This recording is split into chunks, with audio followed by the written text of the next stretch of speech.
নমস্কার বন্ধুরা, welcome back to live আড্ডা ফুটবল। তো বন্ধুরা, আরও একটা নতুন ভিডিওতে তোমাদের সকলকে স্বাগত জানাই। বন্ধুরা, ভিডিওটা শুরু করার আগে তোমাদের কাছে একটাই অনুরোধ, সেটা হচ্ছে যে আমাদের এই চ্যানেলে যারা প্রথমবার তারা অবশ্যই কিন্তু আমাদের এই চ্যানেলটাকে সাবস্ক্রাইব করে পাশে থাকা বেল আইকনটি অল করে রাখবে, যাতে সবার প্রথমে এরকম খেলার আপডেট তোমাদের কাছে পৌঁছে যায়। বন্ধুরা, আমরা আজকে কিছু গুরুত্বপূর্ণ টপিক নিয়ে আলোচনা করবো মোহনবাগান সুপার জায়ান্টসকে নিয়ে। তো ভিডিওটাকেও স্কিপ না করে পুরোটা দেখো। তো বন্ধুরা, ইতিমধ্যে কিন্তু অনেক হিন্দি নিউজ চ্যানেল থেকে শোনা যাচ্ছে আর কি, আমরা যেরকম মোহনবাগানকে নিয়ে আপডেট দিই বাংলা চ্যানেলে, ওরকম হায়দ্রাবাদকে নিয়ে আপডেট দেয় হিন্দি চ্যানেল। তো সেখান থেকে শোনা যাচ্ছে নাকি ফারদিন আলী মোল্লাকে নাকি নেওয়ার জন্য কথাবার্তা চালাচ্ছে হায়দ্রাবাদের ম্যানেজমেন্ট। তো দেখো, যতদূর শোনা যাচ্ছে কনফার্ম হয়ে যায়নি। তো ফারদিন আলী মোল্লাকে নাকি নেওয়ার জন্য তারা চেষ্টা চালাচ্ছে। তো ফারদিন আলী মোল্লা কিন্তু সেন্টার ফরওয়ার্ডে ব্যাপক খেলে, ভালোই খেলে।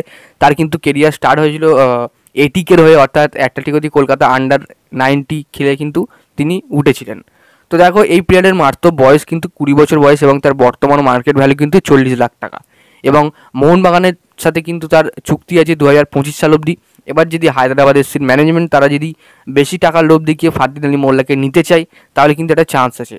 তো আমার মনে হয় না ফারদিন আলী মোল্লা যাবে, কারণ মোহনবাগান ছেড়ে কিন্তু অত সহজে কোনো প্লেয়ার যেতে চায় না। তো এটা এখন দেখা যাক সময় রাতে, অর্থাৎ ইন্টারেস্ট শো করেছে ফারদিন আলী মোল্লাকে নেওয়ার জন্য হায়দ্রাবাদ এফসি। এখন বাকিটা কিন্তু সময়ের উপরে ফেলে দেওয়া উচিত। মোহনবাগানের কর্তারা তাকে ছাড়ে কি ছাড়ে না, এটাও এখন দেখার। তো দেখা যাক আসলেই কি হায়দ্রাবাদ এফসিতে ফারদিন আলী মোল্লা সই করে না কি করে না। এমনটাই খবর পাওয়া যাচ্ছে আর কি, যে এমনটা বলবো না যে আমি 100% শিওর হয়ে বলছি যে ফারদিন আলী মোল্লাকে নিয়ে নেবে হায়দ্রাবাদ এফসি, এমনটা কিন্তু বলছি না।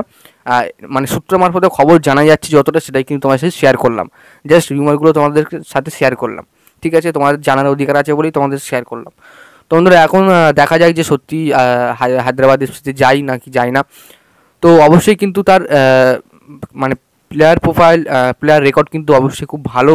ফারদিন আলী মোল্লা আমাদেরই বাড়ির পাশের ছেলে, তোমরা সবাই জানো তার কালিকাপুরে বাড়ি। তো দেখা যাক এখন কি হয়, আসলে যাই নাকি যায় না। তো আপডেটটা পাওয়া মাত্র তোমার সাথে শেয়ার করে দিলাম। আর আজকের ভিডিওটা এতটাই ছিল। যদি তোমাদের ভিডিওটা ভালো লাগে থাকে তাহলে অবশ্যই লাইক করে দিও, আর আমাদের এই চ্যানেলের প্রথমবার হলে চ্যানেলটাকে সাবস্ক্রাইব করে পাশে থাকা বেল আইকনটি অল করে রেখো।